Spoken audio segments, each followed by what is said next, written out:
Detroit has been on a tear, knocking down 14,000 vacant buildings over the past 4 years. Detroit has the largest demolition program in the country. The post-bankruptcy city wants badly to rid itself of the many blighted homes and businesses that long have been targets of arson, drug dealing, and prostitution. It's terrible.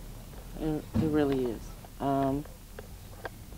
A lot of stuff happens in them vacant houses. There are benefits to demolitions. Getting rid of vacancy, it impacts crime, it impacts health. The demolition program may indeed be impacting health, but not solely in the way it intended.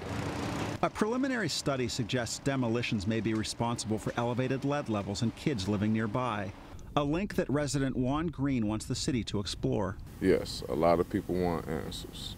They want to know what's going on. So does Detroit's chief medical executive, who says demolitions are being halted this summer in 5 zip codes that have the highest rates of lead-exposed children. If there was an association, it was only seen in the warmer months between May and September.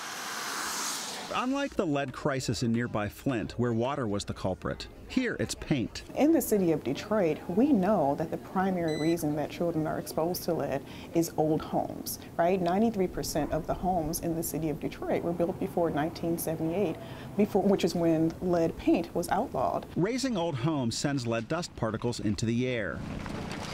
To combat the issue, the city is requiring crews to wet homes with a second hose.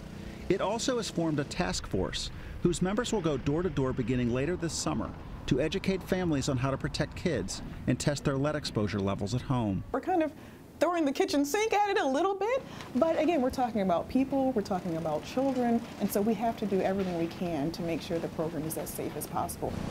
Dazelle Spires welcomes the city's efforts to keep its youngest residents safe. For him, though, the eyesores that populate his East Side neighborhood must go. It's nothing to talk about. Get rid of them. They're a hazard. They will accumulate problems here in this city. Get rid of those vacant houses. Something Detroit will continue to do, but maybe a little more carefully than before. Mike Householder, The Associated Press, Detroit.